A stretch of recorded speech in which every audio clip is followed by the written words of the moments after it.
In today's video, I'm going to teach you one of the most important skills that you can learn in barbering. Well, not just in barbering, but for life really, and it's building relationships with people. So why do you want to build relationships in the first place? Well, it shows people that you care about them. And just think, you've got people that care about you. And what do you think of those people? You trust them? Once you've built a relationship, it gives you access to each other's network of people. This is really handy, not just for life, but in business as well. For example, I've got an electrician, I've got a plumber, I've got a carpenter, you name it. I've got all the trades within my client base. So when someone comes to me and says, do you know a good electrician? Do you know a good plumber? Because I've built up a relationship with my clients, I can say, yeah, this guy's great, and we can recommend. By doing that, that is then going to strengthen the relationship that I have with my electrician client and myself. He's then going to be more likely to recommend customers to me when he hears someone say, do you know someone that can do a good haircut? Where do you get your haircut? But it also gives you access to their network as well. So if you need a gardener, or you are looking for someone to do business coaching, or you're looking for someone that can help put on an event for you, you can start asking your clients, do you know any of these people? So this is a really big one. This has been really helpful for me over the years. People are going to be more likely to recommend you to friends and family because they trust you.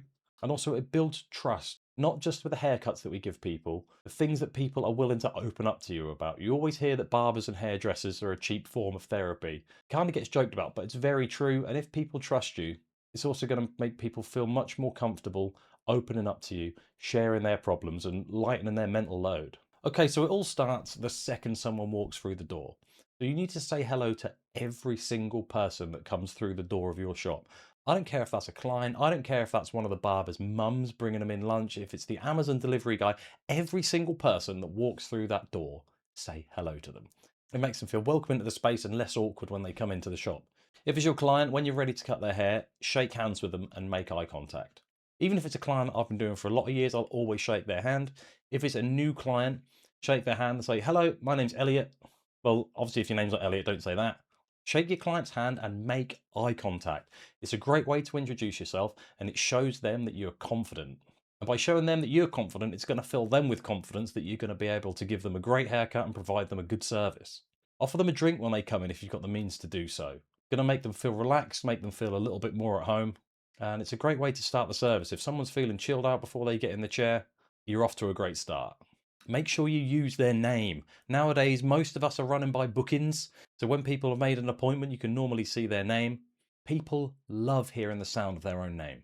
For example, hey Dave, nice to meet you.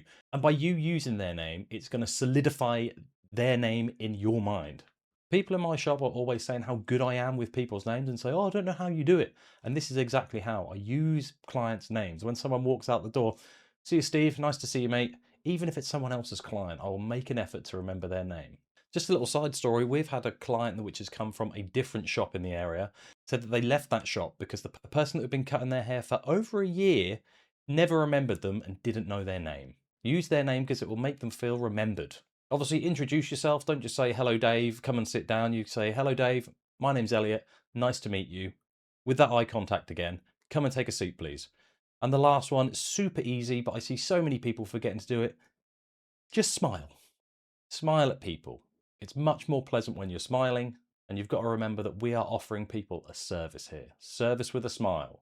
Once you've got them in the chair, they've done the consultation, the cut has now started, it's important to start conversations with your clients. Get to know each other a little better. Ask some open-ended questions that can sort of branch off into other conversations. Some of the ones that I love to use is, what hobbies do you have? Have you seen anything good on TV? And what do you do for work? Because let's be honest, everyone has hobbies, everybody watches TV, and most people work. You'll normally find that people will want to chat about one of these three things. Once you get chatting about a topic, actively listen to your client. Don't interrupt them. Let them talk. If someone's chatting, I like to stop every now and then and just sort of look in the mirror just to make a little bit of eye contact. So I'll be cutting away, cutting away. Yeah. I'm not saying do this constantly, but every so often, just stop cutting, make some eye contact with them in the mirror. This shows them that you're listening. Be curious about what people are saying as well. Ask some follow-up questions. Once someone gets ranting about their hobby, someone's into running, for example, you could say, well, have you done any races? Have you ever thought about doing it competitively? Again, this will show the customer that you're listening to them. And you will find that people love talking about themselves.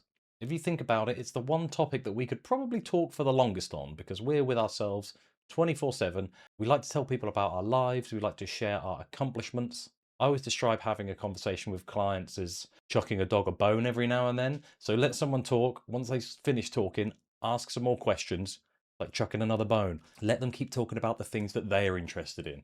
You've got to remember that when someone's in your chair, you are there to look after them and make sure they're having a good time. Now, sometimes you're going to get people that will say things that you do not agree with. Don't be confrontational. Never be confrontational. Just be respectful. Let them know that you've heard them, even if you do disagree. Sometimes people will open up to you about some personal issues. Try and be as empathetic as you can and understand how they're feeling without judgment. This is a very difficult one to do. If clients feel like they can come to you with their problems, that is going to be more value added to your service. Be open and honest with people about positive things and negative things. People will like to hear about your achievements as well. And being honest about some of the negative things that are going on will help strengthen your relationship because you're showing a little bit of vulnerability there. For example, I had a time in my life where I had a little bit of a breakdown, and a few of my clients asked, "Say, how have you been?" And I said, "No, not great." And I didn't go into loads of detail about it, but I told people what had happened and why it had happened and what I'd learned from it. I found that people were really empathetic and supportive when I shared this kind of thing with them. This one is huge. I see so many people doing this and it is awful and it can damage relationships.